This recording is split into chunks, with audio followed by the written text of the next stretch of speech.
Hello and welcome to Saturday's edition of Cracking the Cryptic. And on screen we've got a rather beautiful looking puzzle. Let me show you why. If you highlight the cages in this puzzle, it creates a very cute pattern. This puzzle is by Ferran Rojas. I hope I'm saying that correctly. And it's called Flor de Barcelona. Or should that be Barcelona? And you can see that the Sudoku has got this. This is one of the iconic floor tiles that you find if you walk around the streets of Barcelona. I think it's called a panot. Which I've no doubt I'm saying incorrectly again, but I have seen the word before. And the streets of Barcelona are paved with tiles with this sort of pattern. So it's a lovely idea for a Sudoku. Certainly not one I've seen before. And the likes of Willy Wonka are raving about this puzzle, which means it ought to be very good. What I don't know is how difficult it is. I forgot to ask Mark, who also tested it. So hopefully it's not too bad. We shall see. Now, today's the last day. If you want to get your entries in for Sam Kappelman Lines' competition puzzle, probably it needs to be in by the time this video goes live, actually, because tomorrow we hope to release a video for those of you who are patrons of the channel over on Patreon of Sam himself solving that puzzle, and that ought to be a lot of fun. We've had hundreds of entries, literally hundreds of entries, many of which have said, at this point I felt like what I was doing was bifurcation. Well, Sam will show you how to avoid bifurcation on the puzzle, so do check that video out, and we'll announce the winner probably in tomorrow's video. So if you think you've got a shot at the title, watch out, you might be in line for some merch. Now, our Kickstarter campaign, this is to create the best Sudoku book there has ever been. It is very nearly over now. There's 2 or 3 days left, I think. So if you do want to secure a copy of the book, then do check it out. I'll put a card on the screen right there. And amazingly, overnight, we actually went through this stretch goal, which means that Kickstarter backers will get exclusive access to 27 new Cracking the Cryptic solve videos, which is pretty amazing. And they're all going to have to be done as blind solves by Mark and me, so in exactly the same style as our normal Sudoku videos. So if you think that might be interesting content, then also you might want to think about backing the campaign. Now, what should we do? Let's get on to Ferran Rojas' rules. Here we go. Let me read them to you. We have got normal Sudoku rules apply. In cages, digits must sum to the small clue in the top left corner of the cage. Digits cannot repeat in a cage, so that's completely standard killer Sudoku rules. And cells separated by a knight's move in chess cannot contain the same digit. So if this square was a 1 in the middle of the grid, you could not put a 1 in any of these cells, because if this 1 was a chess knight, it could jump to all of those orange cells. So you must make sure you don't put digits a knight's move away from each other. And with that, actually, maybe I'll get rid of the highlighting. There we go.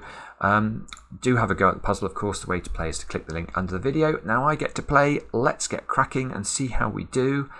And the first thing I will do is the 29 cage. That must be 5, 7, 8, 9. And there's not much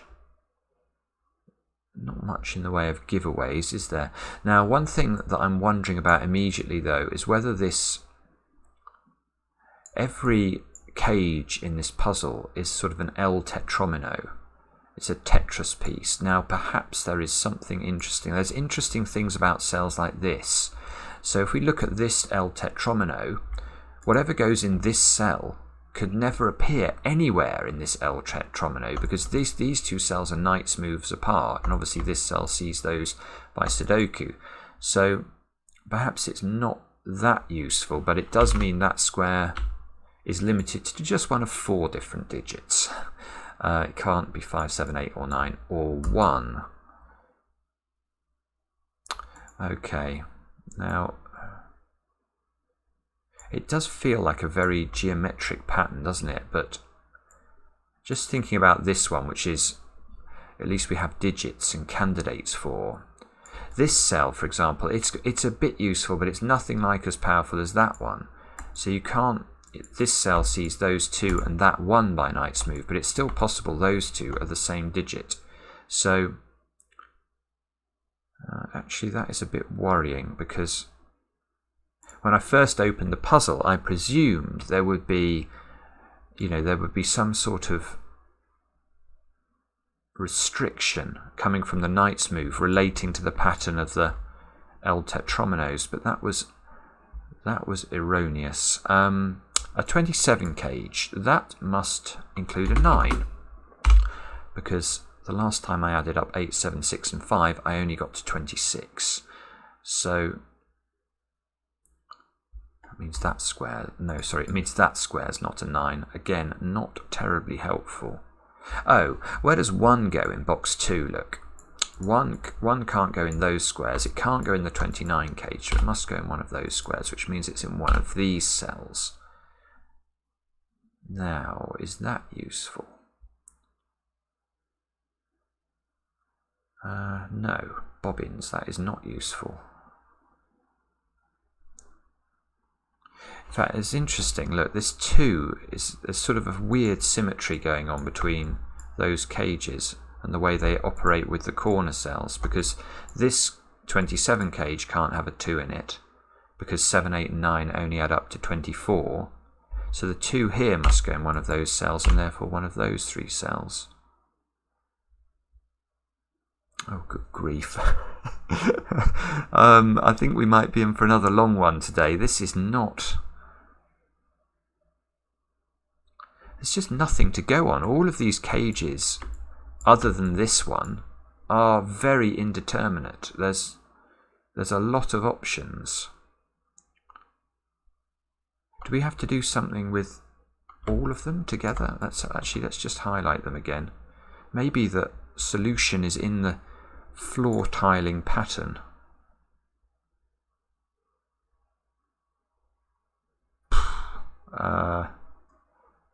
Well, the only thing that occurs to me as I look at this pattern is not really the pattern, it's the size of the cage totals. The cage totals are all, well, they're certainly on average high, because, let's colour that in, the maximum I can make a 4-cell cage is 30 if I put 6, 7, 8 and 9 in it. The minimum is 10. Now if you look at the options here, there are a couple that would be below the average total, which would be 20, I guess. These 2 are a single digit below the average, but the rest of them are all definitely higher. So maybe there is... Oh, that's sort of the other thing that's interesting, actually. Look at those cells. This sort of clock of cells going around the grid here, they are all a knight's move apart. Is that important somehow? So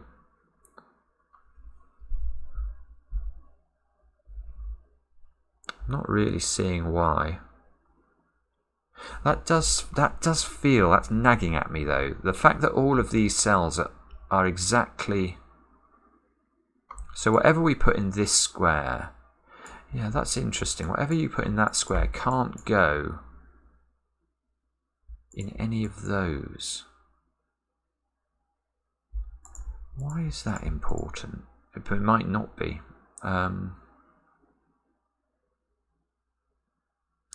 Oh, maybe what we could do... Oh, I've got something I can try. Okay, let's look at the perimeter of the grid. Now, if you've been watching Cracking the Cryptic long enough, you'll know that we know how to work out the value of the perimeter. In fact, maybe firstly I should add the purple cells up. Maybe that's... Because, right, sorry, I'm being inarticulate again, which often happens when I haven't got a clue what to do. But what I'm thinking about is whether, ignore the middle box for a moment. We know the value of every other cell in the Sudoku. If we highlight the whole of the rest of the grid apart from the middle box, those cells, all of these cells add up to 360. Now, how do I know that? Well, it's because it's very simple. If you look at the finished solution, any box of this Sudoku will contain the digits from 1 to 9. If you add the digits 1 to 9, you get 45. So 8 lots of 45 is 360. And I didn't do that by multiplication. The way I did it was by knowing that the whole of a Sudoku adds up to 405, and I deducted 45 from that to get 360. So I know all of those cells sum to 360. Now, what I'm just wondering about is, I obviously know the value of the purple cells in theory, or at least I do if I add them up. So we've got 29, 40, is that 48, 70, 94, 121, 140, 162, 186. So the purples add up to 186, and the rest of the grid, therefore, all of these cells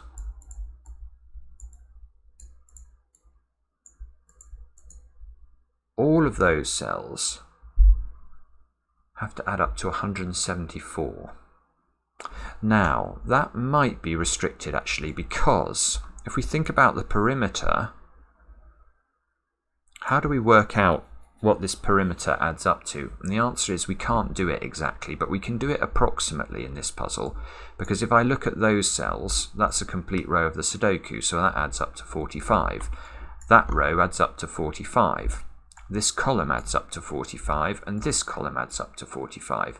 But I can't do 4 lots of 45 to work out the perimeter, because if I do, I'm double counting the corners, because obviously in this row, if I say that adds up to 45 and that adds up to 45, I've double counted this cell.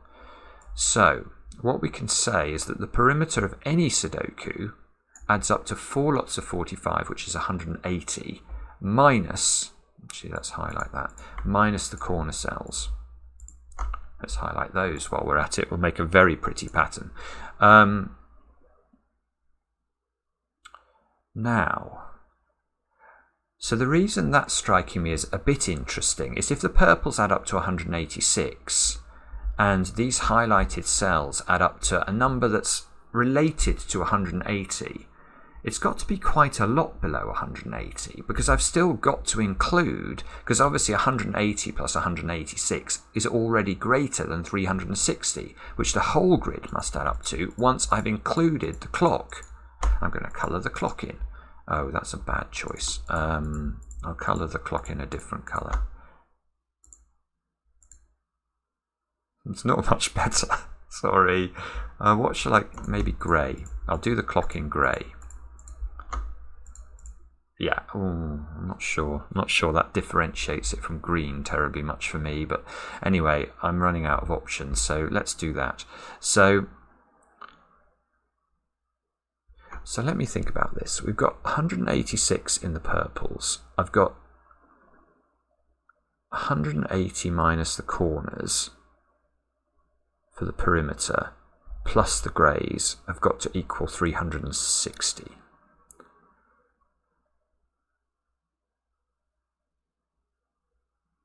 So yeah, these have to be huge.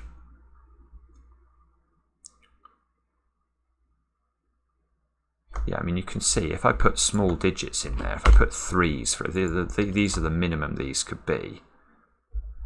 Now the perimeter, I know, will add up to, what's that, 171. 171 plus 186 is 157, 357, sorry, which would mean these cells all have to add up. These 8 cells have to add up to 3. Well, that's complete nonsense.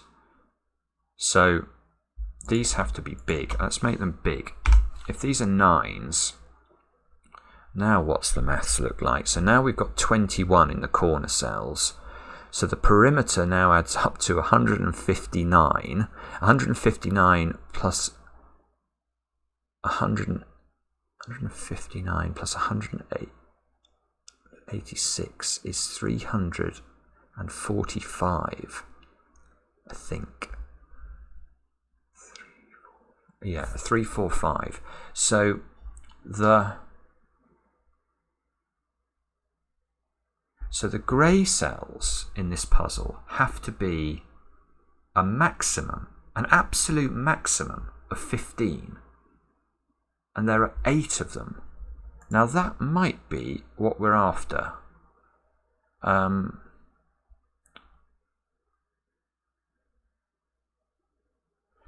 the grey cells are 15.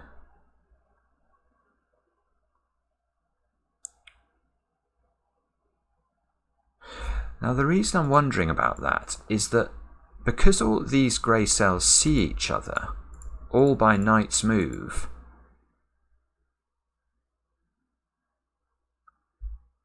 I'm wondering how many repeated digits you can put in this clock. I really don't like the grey, I'm going to make them red.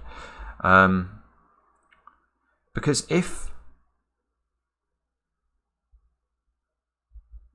Actually, that is not a stupid question. That is not a stupid... Because if we pick a number, let's pick a low digit, 1.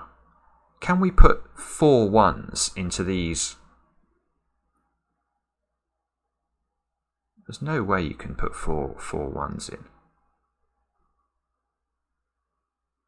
In fact, it's very interesting. If you put one in one of those cells, look, it rules out so many cells. It rules out that one, that one, that one, and that one from being a 1. And these can't all 3 be 1s because they're seeing each other by knight's move. This is important. This is important because what this means... Okay, yeah. So there are sort of two... I don't know if everyone thinks about these the same way, but this is the way I think about it.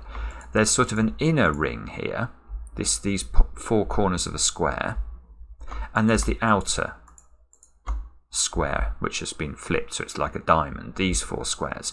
Now, it's obvious to me, hopefully it's obvious to you guys, that you can't include more than 2 of the same digit in this diamond. Because if, for example, I make that a 1, I can't put a 1 here, and I can only put 1 1 in one of those 2 squares. So, this outer diamond here can contain a maximum of 2 different digits. This inner square, once you decide which one of these you want to put a digit into, it has a profound effect on the diamond because it rules out 2 edges of the diamond, it rules out 2 edges of the other square, and you then are left with a choice about where you try and repeat this digit. If you repeat the digit here, you can actually only put 2 of this digit in the entirety of the clock because every other cell is seen either by Sudoku or by knight's move. So your best option is to put the 2 repeating digits in there, just as we thought would be efficient when we looked at the diamond. So all of this is a very long-winded way of saying you can only repeat a digit 3 times in the clock. And that's it. That's the answer to the Sudoku. Well, it's not the whole Sudoku, but it's the trick. This is the trick. Because if I can only repeat a digit 3 times, and there are 8 cells in this clock, then I can repeat 1 3 times, so that's a count of 3. I can repeat 2 3 times, that's a count of 6, so that gets me to 9. I've got 2 digits left that can't be 1 and 2.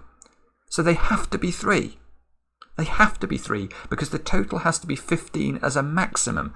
So these are 9s, and somehow or other I've got to put the digits 1, 2 and 3 around the clock.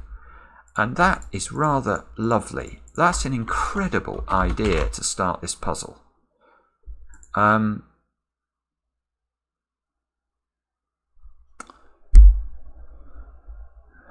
Now, what does that mean?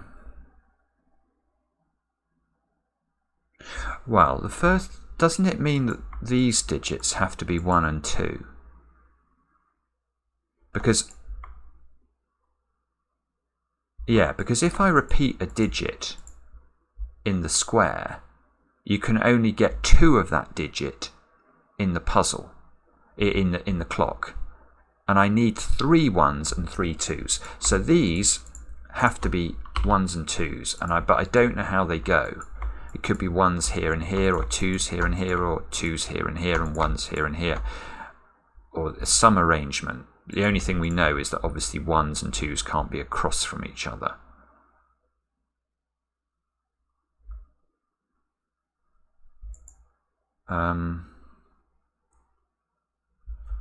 Right. I suppose I can eliminate 1 from there by Sudoku and 2 from here by Sudoku. Ah, no, I can do better. Look, there's the ones here and here have got my pencil mark ones in those 3 squares. So this square can't be a 1. That has to be a 2. That's not 2 anymore. That means that's a 1.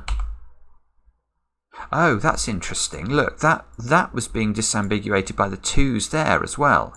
So these 2s and these 1s were relevant, I think. This puzzle is unbelievably clever. It is unbelievably clever. Again, these constructors just keep coming up with these completely brilliant ideas.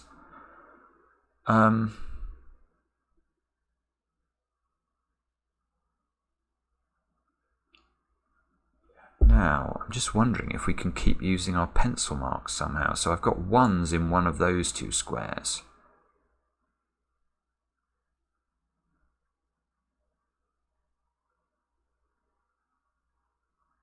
Yeah.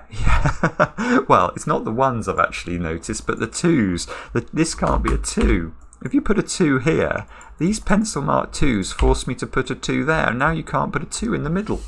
Because this 2 sees those 3 squares because of the knight's move constraint. And these 2s obviously rule out those by Sudoku. So in fact, that has to be a 1, I think. Therefore, this is a 2. This 2 sees that by knight's move. This 3 sees that by Sudoku. That means that's a 3. And that should be a 2. And we've done the clock, I think. So this clock should add up to 15, and does.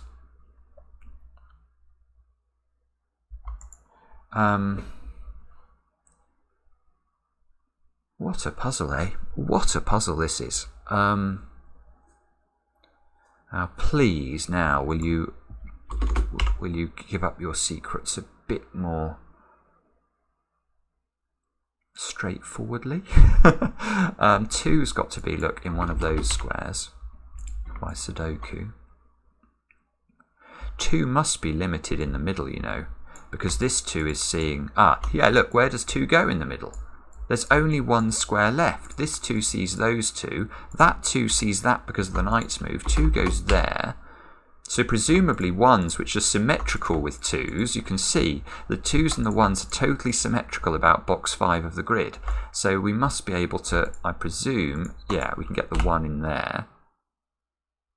1 can't go there because of the, 1 can't go there because of this cell. So 1's in one of those cells, 1's in one of these cells. So we get a sort of X-wing of 1s down that side. So presumably we get the same with 2s at the top.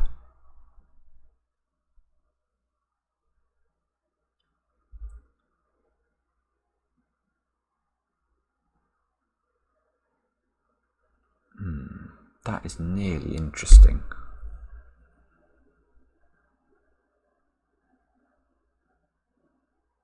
Twos.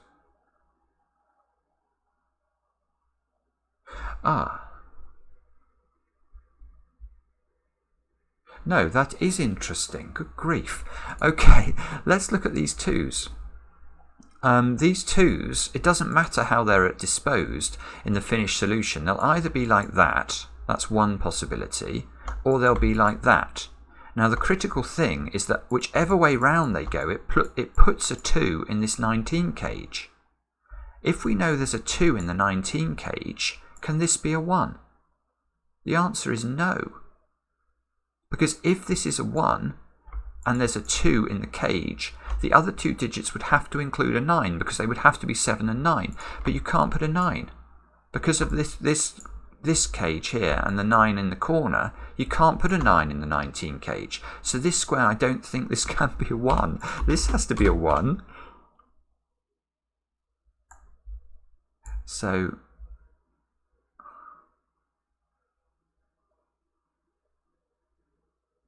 that's not a 1. That's a 1. That's from the earlier pencil marks. So one now, one's placed in this box because of the one here.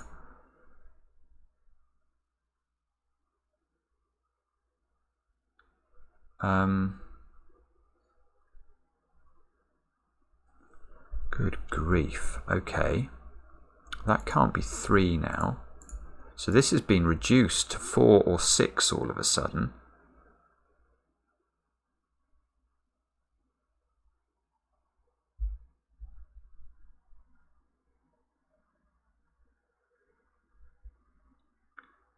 Now what is it?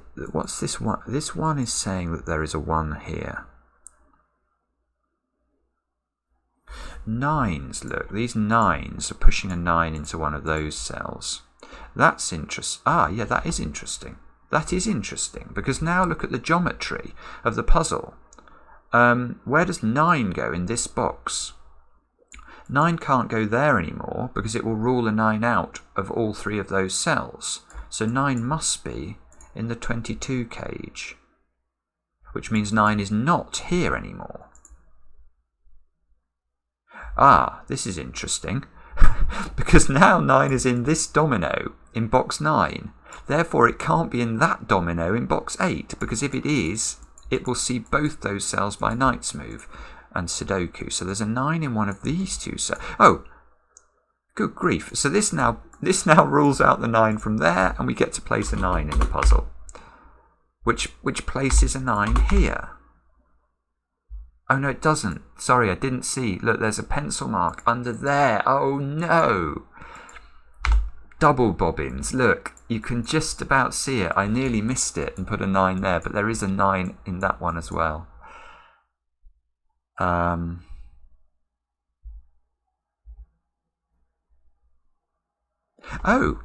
look, we've got the same pattern with the 19 cage here that we had up here, but this time it's working the other way round. That the 1s are going to be in this arrangement or this arrangement, so there's definitely a 1 in the 19 cage. So can this be a 2? And the answer is no.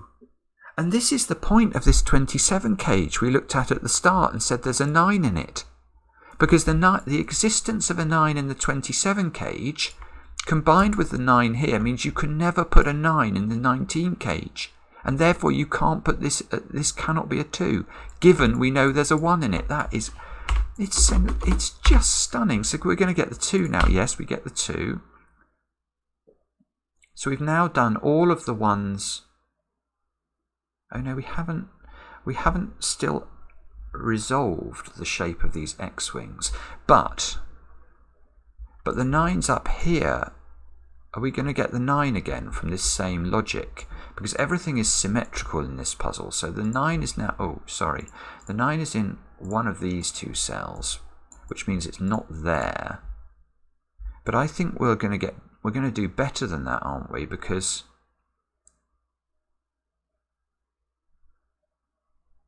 yeah, so now this...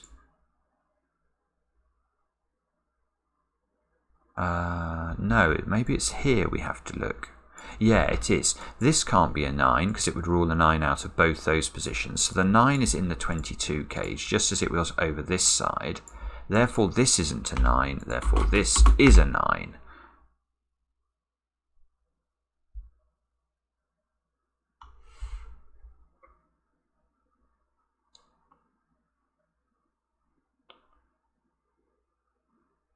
So that's not a 9 anymore. So now the 9s are locked into one of these squares. So we've got 9s in these dominoes. That can't be a 9 anymore. We've got 9 dominoes all over the shop. Here, here, here, and here. But they aren't actually... So I suppose on the central box they're ruling out a number of squares from being 9. All of those can't be 9. So 9 must be in one of these positions. It's completely mad.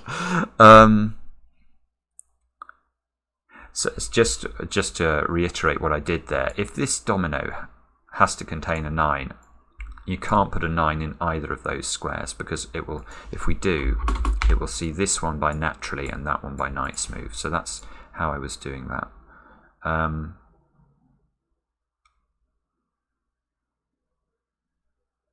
Well, the the only digit I've not really looked at is 3. That I've got, that I've got anything in the grid. So I'm going to look at 3s. There, I've said it. 3s have got to go in one of those 3 squares. This one is ruled out by the knight's move. So 3. Okay. So 3 is placeable now in box 9 because this can't be a 3. If that's a 3, it sees all 3 of those cells. So where can a 3 go in box 9? This 3 and this 3 pinch a lot of squares. Remove those. This can't be a 3 because of what we've just found there. So the 3 has to go in the bottom row. And that cell sees this one. So the 3 has to go here, and this breaks the 1 X-wing. So now we can fill the ones in. This places 4 in a 19 cage, so these have to add up to 15 without using 9. Well, I can do that. That's 7 and 8.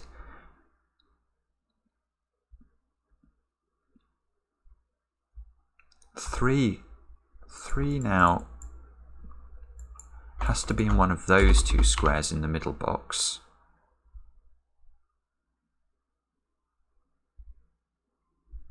Three can't be there because of this 3, so 3 is... Oh, 3 is not in the 24 cage now. That's very clever. So, how do we fill the 24 cage? If we can't put 1, 2 and 3 in it and it's already got a 9, the other 3 digits have to add to 15, so they have to be 4, 5 and 6. That's the only way of doing that, which is, of course, useless.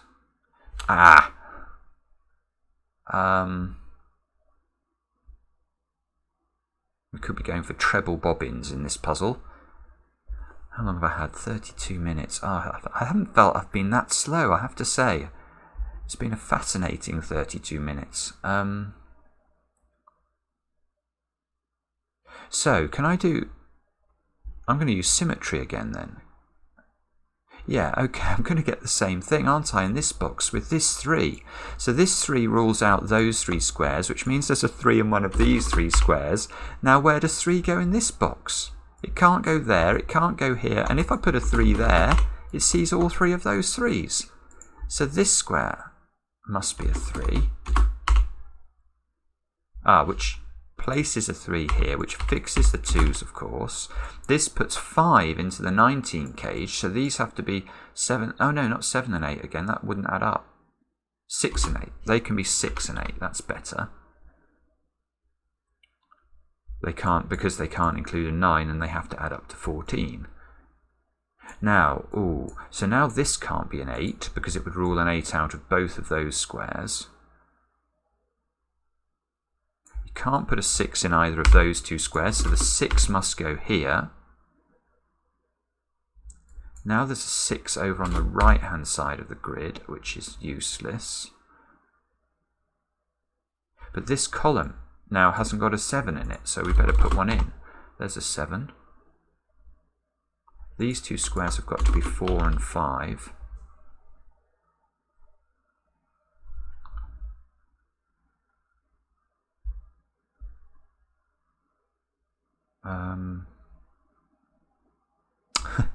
Of course, symmetry. Symmetry again. This cage can't contain a 3, so it has to have 4, 5 and 6 in it as well. That means 3 doesn't go there, look, which we could have seen from the 3 up here. Whoops. So, whoa, what's going wrong with my... Sorry, I want to make sure I put the right pencil marks in there. I want to put 4, 5 and 6 in. But this one can never be 5 because of the problem with this cage if we put 5 in that one. So 7 now has to live on the left-hand side of box 1. Therefore, it's got to be on the right-hand side of this box. Now this box is resolved. We've got 18 in it so far, so we need 4 more. So this box is 4, 7 and 9 to complete it. That rules 4 out of that square. And that one, of course. So this must be the 4.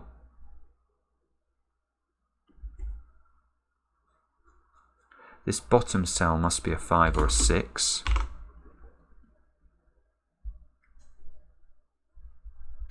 We still need... we need to... 4 by Sudoku has got to go there. So this is a 5 or a 6. So we've got a 5-6 pair in this column. Good. It's sort of slowly giving up its secrets. I'm sure there are quicker ways of doing it, but you'll have to bear with me. 5, 6, 7 into those squares.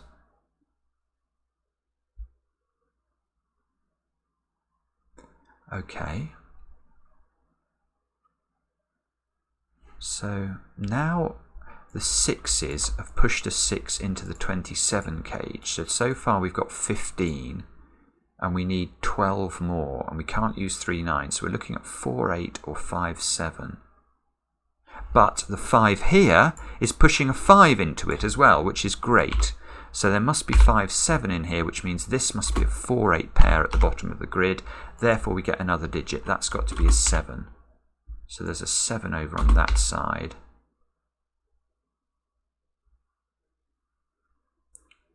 This is 4, 5 and 8. So this is 3, 6 and 7 down the left hand side of the grid. But we can get this cell now, because we know that this this has got to contain an 8, and if it's got to have 8 and 9 in it and one more, it needs a 4. So this is 4, 8, 9, which means this of course is a 5. That's a 4. The 5 is seeing that square. Let's remove the 5 from that square. Oh, the 7 is seeing that square by knight's move, so that must be a naked single, assuming my pencil marking is correct. Let's actually tidy this up.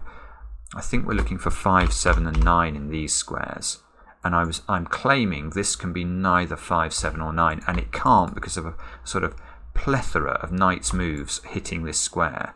So this becomes a 6, which is useless. Oh no! That can't be a 9. 9 must be... oh, I don't believe it. That's 4 is ruling out 4 from those squares, which is giving me a 4 at the top of the grid. That's becoming a 5. That 5 is seeing that cell. Is this one seen by a knight's move from somewhere? A bit of a Hail Mary here. No. What about these? Are these seen by any knight's moves? Okay, well let's fill in those. They've got to be 4 and 6.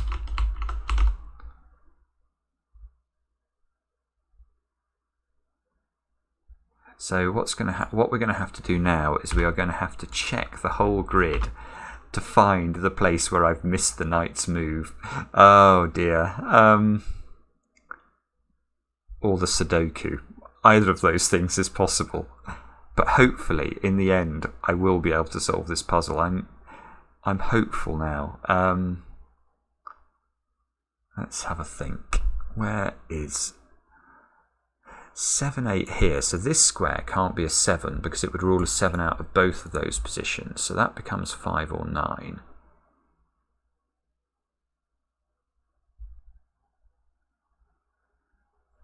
Still not quite seeing how to finish this off. This 4 was seeing the 4 in that one. 3, 6, 7, is that seeing anything? I think these are too far away. This 3 is seeing that square, so let's make sure that we're diligent about this. This 3 is seeing that one. Okay, so we can get the middle cell of the grid. That might be helpful. Yeah, that gives us a 3 over there, look. That gives us a 3 down here. We'll take everything we can get.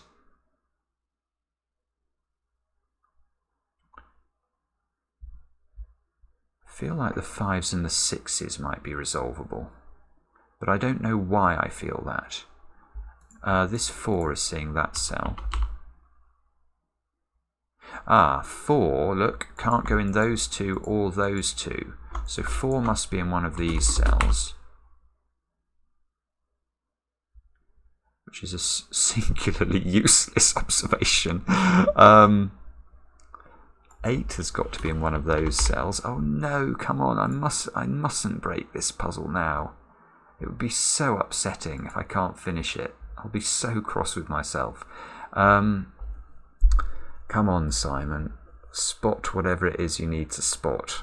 Are there any rules? No, it's just knight's move, isn't it? It's knight's move and killer Sudoku cages. So, this 7, is this doing anything for me? No. I know there's a 9 in one of these two. I know this can't be an 8. This square seems to have a whole legion of options.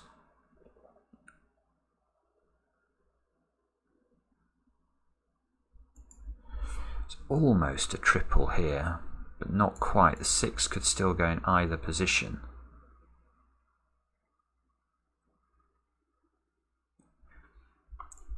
What about 6s in the middle box then? Are they restricted in any way?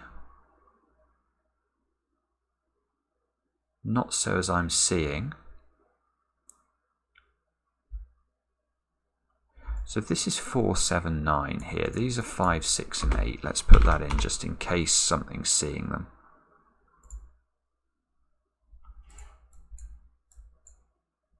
No, I'm just not spotting it.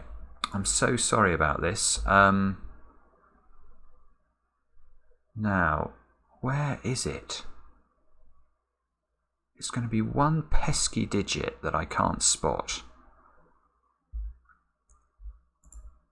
I refuse to give up. 4, 5, 6, 7, 8, 9. Where are you?